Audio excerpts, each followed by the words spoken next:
Hai semua, Assalamualaikum. Pada hari ini saya ingin kongsikan resepi biskut raya.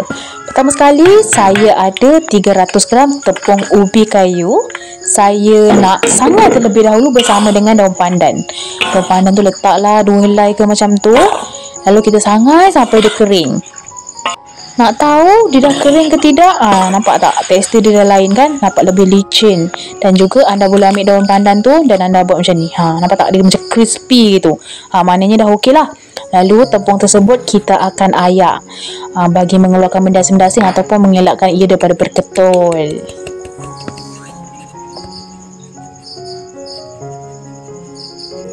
Lanjut. Di sini saya ada margarin dan juga butter. Di sini saya campur. Kalau nak guna full butter pun tak jadi masalah sama sekali. Ini saya campur 50 gram butter, 50 gram margarin. Kemudian saya masukkan 100 gram gula halus. Ini gula putih biasa je, lalu saya kisar. Kalau ada gula icing pun okey sangat. Lalu kita gaul rata. Ni gaul tak perlu kuat-kuat, takut nanti dia kembang pula. Biasa-biasa je, santai-santai aja gaulnya.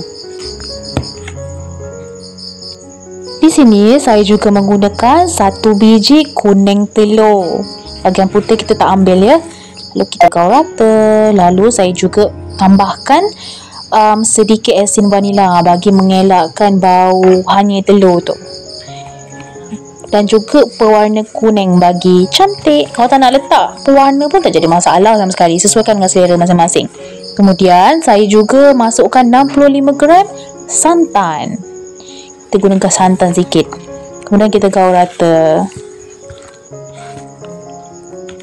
Jika misalnya semua dah tercampur rata, sekarang saya lanjut masukkan tepung sedikit demi sedikit. Jangan masukkan semua sekaligus, okey? Masukkan sedikit demi sedikit sambil digaul. Dan jangan gaul terlalu kuat dan juga lama, takut kembang. Anda yang di rumah dah start buat kuih raya ke belum? Macam saya tahu ni semua saya buat. Untuk bahagian biskut-biskut lah, saya beli bahagian keripik aja. Sebab apa? Kalau dekat luar dah boleh tahan mahal harganya. Jadi selagi boleh buat sendiri, kenapa tidak kan?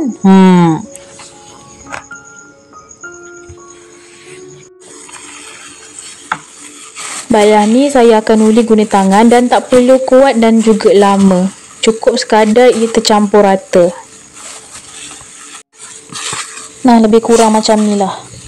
Saya ni pun tadi macam terlama sangat uli dia. Mungkin nanti masa bakar dia sedikit kembang. Okey, sekarang saya akan mulakan aktiviti cetak-mencetak. Saya guna ni je. Yang simple-simple. Tinggal masukkan jadunan dalam cetakan. Ikutlah korang nak buat bentuk apa, sesuaikan dengan selera masing-masing.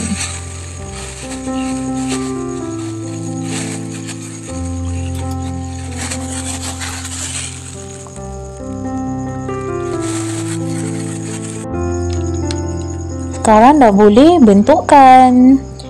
Anda boleh menggunakan pelbagai jenis cetakan dan sudah tentu buatlah ikut kreativiti masing-masing. Sekemas yang boleh lah. Macam saya ni memang tak kreatif bentuk membentuk. Jadi apa yang ada. Tapi paling penting rasa dia memang the best. Lalu bahagian atas ni saya nak letak chocolate chip.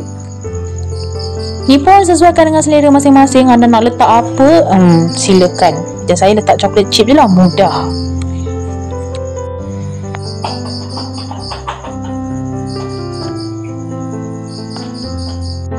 Lebih kurang macam ni lah bentuknya. Nak kata kemas, tak adalah kemas sangat. Nanti ikut kreativiti masing-masing, okey? Lalu saya akan bakar pada suhu 150 darjah Celsius selama 30 minit. Dan ini dia hasilnya.